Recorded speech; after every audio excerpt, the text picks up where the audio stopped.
Okay, welcome back to Midas Letter Live. You might recognize my next guest. Most everybody does in the cannabis industry these days. Cam Battley is the Chief Corporate Officer of Aurora Cannabis. Cam, welcome back. It's nice to see you, James. I love the brand new, decorative, old-timey microphones. Yes, these are actually stashes and vaporizers because we're getting ready. Now that cannabis is legal, yes, you're going to be able to tune this up, put in your favorite vape cartridge, and well, right off the top. I hope you have some Aurora stuff in here. Well, I hope we do too, because now that it's legal, you guys can bring free samples and we can try it live on the air, which I don't know if you've met my sidekick, Ed Molesky, who's currently golfing in Scotland right now on one of the world's oldest golf courses. We are planning to sample product live on the air. Live on the air, really? Live on the air! I will tune in for that, I'll tell you. Cam, I can't wait. Let's cut to the chase, though. Yes.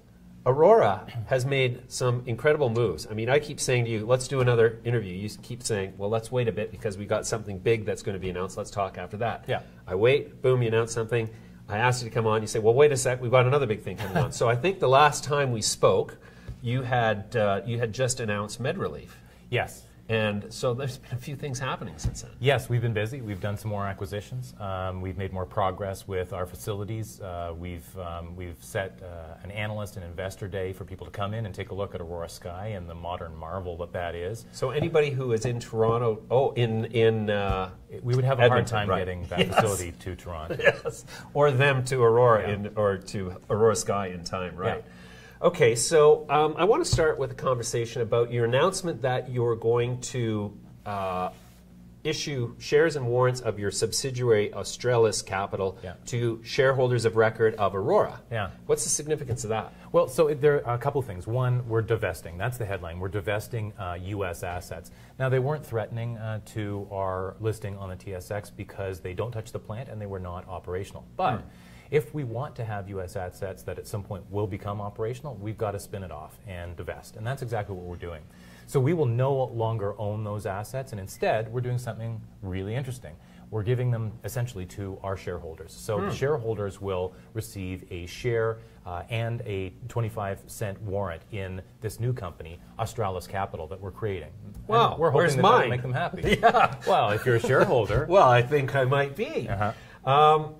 Does this mean that Aurora is abandoning any sort of pretense towards a U.S. strategy? Because that is somewhat of the perception. No, what we're doing is we are abiding very closely by the guidelines from the TSX. They've made it very clear they don't want companies in Canada, in the cannabis industry, involved with operations that touch the plant in the U.S. And so that's why we're making it super clear that we're divesting. We're not going to own any assets at Aurora. Now, that said, the way we're structuring this is with a potential back-in right. So if the regulatory oversight, the regulatory guidelines in the U.S. change over time, we will have an option to come back in. But for the time being, it's incredibly important that this company be completely separate from Aurora, operate separately, have a separate board and a separate management, and that's what we've done. Very cool. Well, I'm curious as to why the name Australis if it's all about the United States. What do you know about Aurora? Have you ever heard about the Aurora Borealis? Well, okay, so this is the southern Aurora Australis. Yeah, so you got it. Yeah, so the Aurora Borealis is the northern lights. Aurora Australis. There's nothing quick about me, Cam. Don't worry, I will never spring anything on you like that. That's, of course, that didn't even occur to me. Boom, right over my head.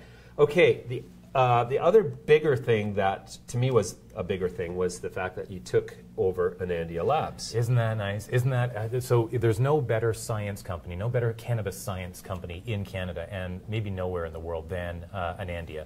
And they were so highly respected, not only for their testing and the accuracy and independence of their testing, which we have guaranteed will remain, but also for their deep cannabis science. The genetic science and so on. And that's a path, we think, to intellectual property, an area that we're investing a lot more in these days than we have in the past. You bet. And so in combination with CanAmed, it would look like you are really creating a scientific division that sort of stands completely apart from the business of cannabis, apart from the fact that it's all about cannabis science. So Aurora was already highly advanced in cannabis science, doing work with, for example, plant tissue culture or micropropagation, and a number of other things.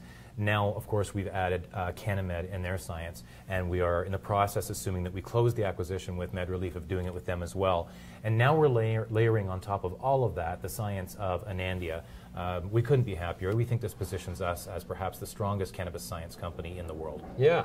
So is it safe to conclude, sort of, or infer rather, that the combination of CannaMed and You used Anandia... infer correctly. Very well done. Well, thank you. I don't know how that happened. Sorry, but I interrupted you. even a broken clock is right twice a day, Cam. So would I infer from that relationship with the CannaMed and the Anandia and the Aurora combination that there is something developing on the scientific side that is not yet apparent? Do we have a conscious strategy that is evolving, and will we have more to say about that this year? Yes, in fact. Okay. Yes. That's as close as I'm going to get to that, I gather. Okay, so the other thing that was interesting to me is that you were $7 million of a $10 million ACMPR applicant? Yeah, with some lovely branding.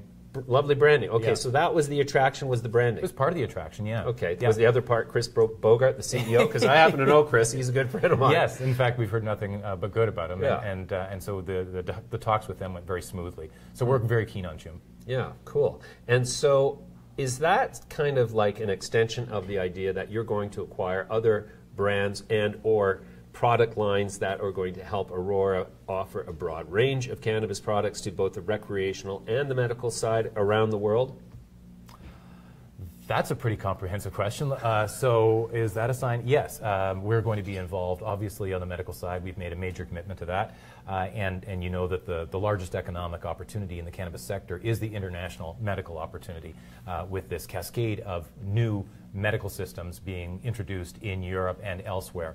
And of course, you know, we've made a very strong commitment to having a solid and robust and respected brand on the consumer side here in Canada, and we have been ramping up really hard to be ready for consumer legalization here.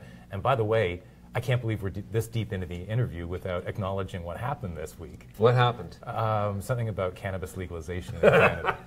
Oh, has it finally happened? Yeah, it's actually finally happened. Last night, the Senate finally approved the third reading. There you go. But was royal assent given by the House? I wasn't clear on that. Not yet, and royal assent is actually done by the Governor General. So Right. we're anticipating that, I would think, So tomorrow. technically, it's not quite legal yet. Technically, it's not, and in fact, it won't be quite legal until it's actually implemented. Right. Now we have to publish the regulations in the Canada Gazette, and the federal government wants to give the provincial governments a little bit of time, a little bit of extra time to get ready. But I think we're still anticipating looking at implementation in the second half of September, which is pretty cool. We're changing the world. Yeah, that's really cool. I mean, so how would you respond at this point to all of the naysayers who say, we're not ready, Chicken Little, the sky is falling? Of course we're ready. I mean, it's not like we're inventing cannabis use in this country. Right. Canada has one of the highest rates of cannabis use in the world. So when I hear people say, oh my God, the sky is going to fall, well, it hasn't been falling for the last several decades. So Yes. all we're doing with consumer legalization is something that is really smart from a public policy perspective. We're moving from a vast and sophisticated black market that's spread across the country into a legal and regulated market that's going to be safer for everybody involved. It's going to be better for our youth. It's going to be better for public health and safety. Oh, and by the way, it opens up huge economic opportunities for companies in this sector. So you're seeing massive investment, economic development, employment growth, and innovation. And it positions Canada as the world leader in this space so that we can, we have to say this in an evil voice, take over the world. Yeah. Okay, so what would you say to the criticism generally levied by, let's just say, unlicensed participants in the system that the existing recreational supply of, call it 450,000 kilograms per year, has been serviced since the 60s successfully by a black market that, as you say, is sophisticated and robust? Is the government actually going to use the C-45 legislation to shut down those guys, or is there a potential for cohabitation somehow that is not going to undermine the balance sheet or the investment thesis of the recreational revenue argument? So I gather you're going to have Prime Minister Trudeau on your show next week. Well, and perhaps he can answer those questions. He wanted to be on this week, but I had you coming, so. So, I mean, I'm joking, but I'm not. I mean, The issue here is one of public policy from the government's perspective, and we're working within that public policy environment. One thing that I do think is important, and I've spoken about this extensively, is that we are creating a new market for regulated companies like Aurora, but I would like to see, as much as possible, the opportunity to bring the people who come from the cannabis culture, the people who are currently involved in the cannabis culture, perhaps those who have been involved for quite some time. I'd like to see room for them made in the legal business. And to that end, we've spoken about the monopoly systems put up by some of the governments in Quebec and Ontario and elsewhere. And that there should be some room made for people who have traditionally been involved in the cannabis business, people from the culture. That's a repository of tremendous knowledge and passion for the plant. And wouldn't it be great to actually lift these people up into the legitimate market rather than shut them out and say you're not welcome? Wow. That's uplifting. You look astonished. Well, that's just such a refreshing approach that I have not Aurora's quite different. heard. Aurora's very different. We have a unique hybrid culture that we're very, very proud of. You do have, people have heard me say it before, you've got suits like me, and we have a number of our executives and managers who come from mature industries. But what makes us special is that we're combined with people who come from the cannabis culture, people who work in our operations, in our customer care, in our regulatory side. And that brings a lot of energy and sense of mission and passion into the company. And I think that that's one of the things that distinguishes Aurora and makes us different. Interesting. Cam, I'm going to leap over to YouTube now because we've started talking to our audience in real time. They like it. I like it. Because this is live. This is live, and now people really believe it's and live. And if I start dropping F-bombs, they're going to go out there. Well, we've experimented with that. And, there's just something about time and place that it just doesn't work for us. But an individual, I don't know who this individual is. They go by the handle on YouTube of Freedom Unleashed. Oh, okay. A very positive and persistent participant in our audience. So I'm always eager to answer whatever questions that he, she, they, it comes up with. His question, her question potentially, will MedRelief holders get the warrants from the new Australian branch or only Aurora holders? I'm assuming they're referring to Australis. Australis Capital. Right. We haven't announced the timing as to when we're going to be making that move. We also haven't announced the timing yet as to when we anticipate moving on to the CSE. So that's up in the air for the time being. Okay. Another question from a person who goes under the handle XJesterSX. XJestersX. It must be great to have to read out these internet names. It's like I've got to read it, but I've got to kind of pre-read it before I read it because sometimes they contain some booby traps. But this looks pretty tame. XJestersX wants to say, or ask rather, once the Aurora's acquisition of MedRelief is complete, will patients under both platforms get access to the full product offering under both entities, or will they still have to register separately? Yeah, the answer is yes. In fact, we're in the process of doing the same thing with CanniMed right now. So the intention is to be able to offer, I think it's somewhere between 50 and 60 different products from Aurora and CanniMed, and ultimately, if we're successful in closing MedRelief, across the board, making them all easily available to all our patients. That should be a significant advantage to our patients. Okay, and here's one for, not to leave out Facebook. Andrew Kittle wants to know how the new Aurora Frost is selling. Like hotcakes.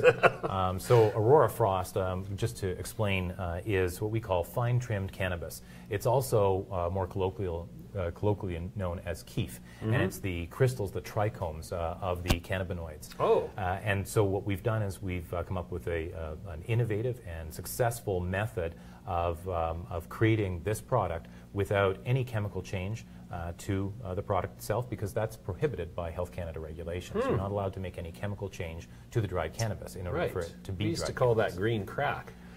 Is it this, like, it's basically pure trichomes? It's right essentially that's what it is. Will And this I'm be astonished at the depth of your knowledge here. And I'd love to hear sometime how you came about I'm it. sure we'll have many of those conversations, but did you bring any of that with you?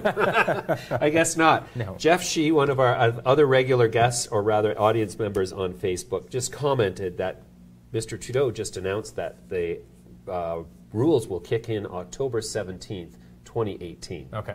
Now, my audience members are not known for distributing disinformation. I'm taking that straight at face value, but I'm assuming he's absolutely right. But that's interesting. So October, just in time for Halloween. I know what I'm going to dress up as. Just as long as you're not distributing candies to the kids. That's right. Cameron, awesome as usual. Let's leave it there. We'll come back to you as soon as we can. Sure. Wish you the best of luck, and thank you for your input today. Thanks, James.